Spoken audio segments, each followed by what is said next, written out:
فاطمہ کے گھر کے پاس سے گزرتا تو اس کی آواز سنتا۔ وہ جب بھی قرآن کی تلاوت کیا کرتی تو وہ ڈھیروں گھنٹے اسی کے دروازے پر کھڑا رہتا اور اس کی تلاوت سنا کرتا۔ اسے اس کی آواز بہت زیادہ اچھی لگتی تھی۔ وہ فاطمہ کو پسند کرتا تھا، لیکن اس نے اسے کبھی دیکھا نہیں تھا، صرف آواز سنی تھی۔ جب وہ بچوں کو پڑھایا کرتی تو وہ وہاں پر کھڑا ہو کر اس کی باتیں سنا کرتا۔ اس نے فاطمہ کو دیکھ کر خود بھی نماز قرآن پڑھنا شروع کر دیا۔ وہ چاہتا تھا کہ فاطمہ کو اپنے بارے میں بتا دے کہ وہ اسے پسند کرتا ہے۔ اس لڑکے کا ایک بازو نہیں تھا۔ وہ یہ سوچ کر ہمیشہ چپ رہتا کہ مجھ جیسے معذور سے فاطمہ کیوں شادی کرے گی، اور وہ اتنی نیک اور خوبصورت ہے کہ ہر کوئی اس کی خوبصورتی کے گیت گاتا ہے، اور میں اس کے مقابلے میں کچھ بھی نہیں۔ وہ کچھ نہ بتاتا۔ فاطمہ اتنی خوبصورت تھی کہ ہر کوئی اس کے حسن کا دیوانہ تھا۔ ہر کوئی اس کے حسن کی تعریفیں کیا کرتا کہ فاطمہ اتنی زیادہ خوبصورت ہے۔ محلے کی اکثر عورتیں اس کے حسن کے بارے میں تعریفیں کیا کرتی۔ ایک دن محلے کا چودھری بڑی اماں کے پاس آیا اور کہنے لگا، بڑی اماں، میں آپ سے اپنے بیٹے کے لیے فاطمہ کا ہاتھ مانگنے آیا ہوں۔ بڑی اماں کہنے لگی، چودھری صاحب، میری بیٹی اتنی نیک اور پرہیزگار ہے، میں آپ کے بیٹے کے ساتھ اس کا نکاح نہیں کر سکتی۔ چودھری صاحب ایک نیک اور سمجھدار انسان تھے۔ انہوں نے کچھ نہیں کہا اور وہاں سے چپ چاپ واپس چلے گئے۔ محرم کا مہینہ شروع ہونے والا تھا۔ فاطمہ اپنی اماں سے کہنے لگی کہ اماں، میں محرم کے 10 دن روزے رکھوں گی۔ صبح محرم کا پہلا دن ہے، میں صبح روزہ رکھوں گی، تو آپ مجھے سحری ٹائم اٹھا دینا۔ ویسے تو اکثر میں اٹھ جایا کرتی ہوں، لیکن اگر کسی وجہ سے نہ اٹھ سکوں تو آپ مجھے ضرور اٹھا دینا۔ احمد دروازے پہ کھڑا اس کی باتیں سن رہا تھا۔ اگلے دن احمد کو پتہ چلا کہ فاطمہ کا انتقال ہو گیا ہے۔ وہ بہت زیادہ پریشان ہوا اور کسی کی بات پر یقین نہیں کر رہا تھا۔ وہ کہنے لگا کہ میں نے ابھی رات کو ہی سنا تھا کہ فاطمہ اچھی بھلی ہے، تو اب اس کا انتقال کیسے ہو سکتا ہے؟ وہ بہت زیادہ صدمے میں چلا گیا۔ وہ بھاگتا ہوا فاطمہ کے گھر کی طرف گیا تو دیکھا کہ وہاں پر سب لوگ جمع ہیں اور فاطمہ کی میت پڑی ہوئی ہے۔ وہ بہت زیادہ رویا۔ سب لوگ قبرستان گئے اور فاطمہ کو دفن کر کے واپس آ گئے۔ احمد ہر وقت سوچتا رہتا کہ کاش میں فاطمہ کو بتا دیتا کہ میں اسے کتنی محبت کرتا ہوں اور اس سے نکاح کرنا چاہتا ہوں۔ وہ خود کو کوستا رہتا اور سوچتا رہتا کہ کاش میں نے اسے کے جیتے جی اسے بتا دیا ہوتا۔ وہ اکثر رات کو فاطمہ کی قبر پر جاتا اور قرآن پاک کی تلاوت کیا کرتا اور وہاں بیٹھ کر روتا رہتا۔ ایک دن اس نے دیکھا کہ فاطمہ کی قبر پر کتے بیٹھے ہیں اور پیشاب کر رہے ہیں۔ اس نے ان کتوں کو وہاں سے بھگا دیا۔ ہر روز وہ جب جاتا تو دیکھتا کہ کتے اس کی قبر پر پیشاب کرتے۔ وہ کتوں کو وہاں سے بھگاتا اور اس کی قبر کی صفائی کیا کرتا۔ پہلے تو وہ صرف رات کو جایا کرتا تھا، لیکن دن کے وقت بھی فاطمہ کی قبر پر جاتا۔ وہ دیکھتا کہ کتے اسی کی قبر پر ہوتے اور پیشاب کرتے۔ احمد اکثر سوچا کرتا کہ قبرستان میں اتنی زیادہ قبریں ہیں تو کتے صرف فاطمہ کی قبر پر ہی کیوں پیشاب کرتے ہیں؟ وہ انہیں بھگاتا۔ وہ جب بھی قبر پر جاتا تو کتے اسی کی قبر پر ہی ہوتے۔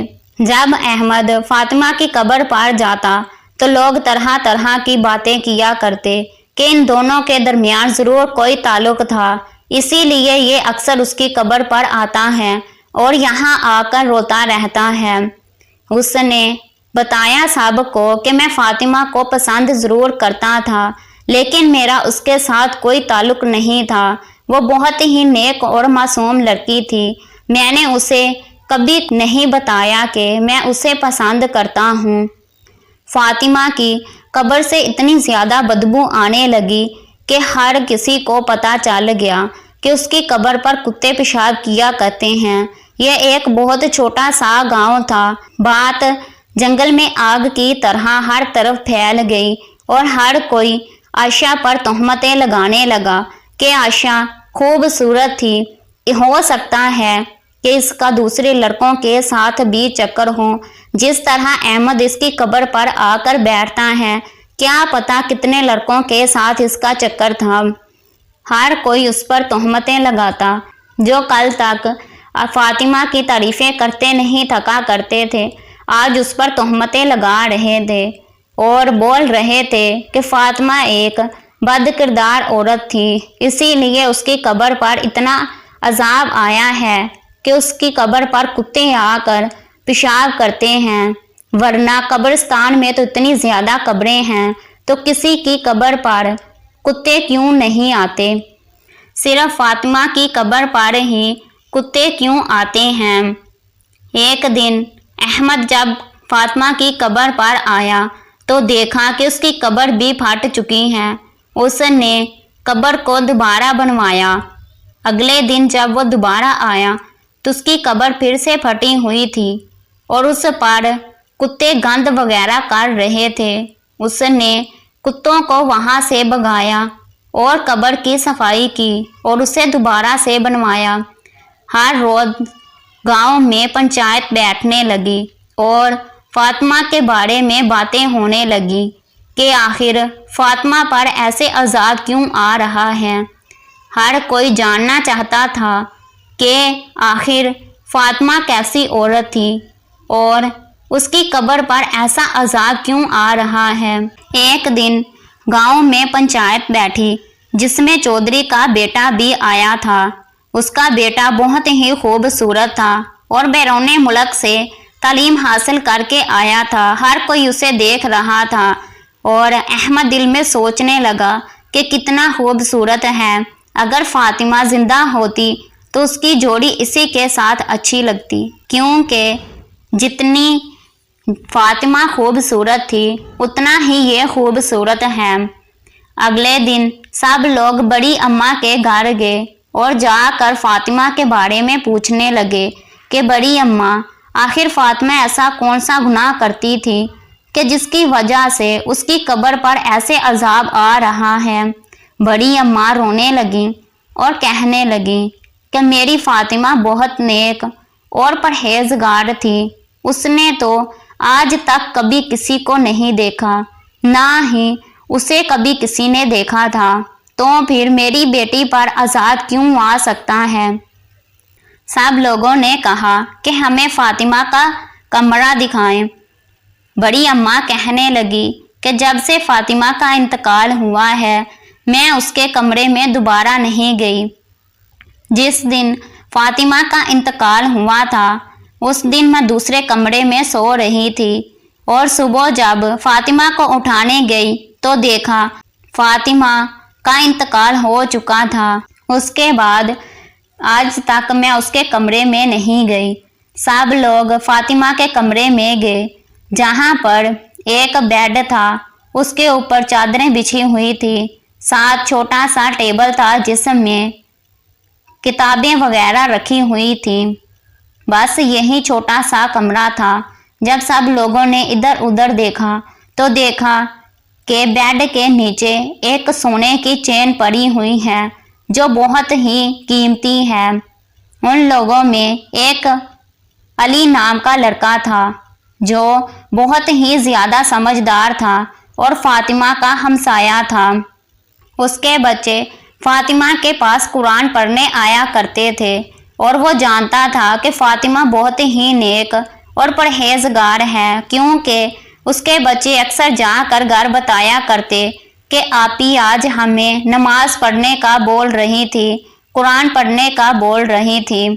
جب اس نے سونے کی چین دیکھی تو وہ ساری بات سمجھ گیا اور کہنے لگا کہ آپ سب لوگ چلو۔ سب لوگ پنچایت میں گئے اور کہنے لگا کہ مجھے پتہ چل گیا ہے کہ آخر فاطمہ کی قبر پر عذاب کیوں آ رہا ہے۔ مجھے 2 دن کا وقت دیں، میں سب کچھ آپ سب کو بتا دوں گا۔ 2 دن بعد جب پنچایت لگی تو علی نے سب کو بتایا کہ مجھے پتہ چل گیا ہے کہ یہ سونے کی چین کس کی ہے اور اس کی قبر پر عذاب کیوں آ رہا ہے۔ سب لوگ طرح طرح کی باتیں کر رہے تھے کہ یہ ضرور فاطمہ کو کسی نے گفٹ دیا ہوگا یا فاطمہ کے کسی یار نے اسے دی ہوگی۔ علی کہنے لگا کہ آپ سب لوگ خاموش ہو جائیں، میں بتاتا ہوں کہ یہ چین کس کی ہے۔ سب لوگ خاموش ہو گئے اور علی کی طرف دیکھنے لگے۔ اسی پنچایت میں چودھری کا بیٹا بھی تھا۔ علی اس کی طرف اشارہ کر کے کہنے لگا کہ یہ چودھری صاحب کے بیٹے کی ہے، کیونکہ ہمارے گاؤں میں اتنا امیر کوئی نہیں جو اتنی مہنگی 70-80 ہزار کی چین خرید سکے۔ وہ کہنے لگا کہ مجھے چودھری صاحب کے بیٹے حمزہ پر پہلے ہی شک تھا کہ یہ کام ضرور اسی کا ہوگا۔